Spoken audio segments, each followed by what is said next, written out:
ক্ষুধা লাগলে খেতে হবে, তবে ক্ষুধা রিয়েল ক্ষুধা কিনা। অনেক সময় এই কথাটা মনে রাখবেন আপনারা, সব সময় এটা ভুলে যাই আমরা, এটা বারবার মনে রাখবেন। অনেক সময় আমরা থার্স্টি হই, মানে তৃষ্ণার্ত হই, কিন্তু তৃষ্ণার্ত হলে আমি মনে করি ক্ষুধা লাগছে এবং খেয়ে ফেলি। এই ভুলটা আমরা অনেকে করি। এটা বুঝবেন কিভাবে? আজকে থেকে এটা একটু ভালো করে মাথায় রাখেন, ভুলে যাবেন নাকি এটা? বলেন আজকে থেকে, সবাই বলেন আজকে থেকে। ক্ষুধা লাগলে আগে দেখবো আসল ক্ষুধা কিনা। আপনি মেজরিটি টাইম দেখবেন এটা নকল ক্ষুধা। মেজরিটি টাইম আপনি একটু পানি খান বা একটা কাজে চলে যান, একটা অন্যদিকে মনোযোগ দেন, বুঝতে পারছেন?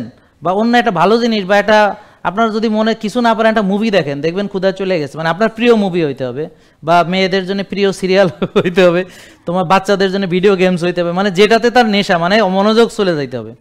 বা আপনি একটা ছবি আঁকেন, মানে আপনার যেটাতে মনোযোগ আসে।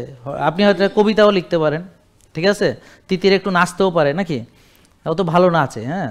তা এখন এরকম মানে আপনি আপনার পছন্দের অন্য একটা কাজ করেন যেটা আপনাকে ডাইভার্ট করবে, মনোযোগটা সরায় দিবে। কিছুক্ষণ পর দেখবেন খিদা নাই,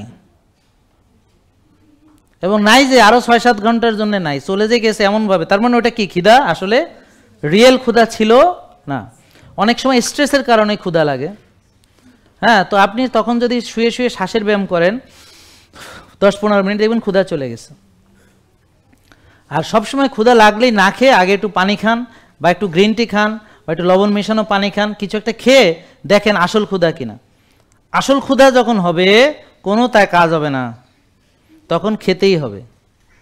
এবং যদি না খান তাহলে আমি উল্টা আপনাকে ইনসিস্ট করব যে না, এইসব ক্ষুধা খেতে হয়, রিয়েল ক্ষুধাকে কখনো ডজ দেওয়া যায় না। তো বোকার মতো যারা, যেসব মেয়েরা ওই রিয়েল ক্ষুধাকেও ডজ মারে, তারা মানে বিছানায় চিৎপটাং হয়ে পড়ে যায়।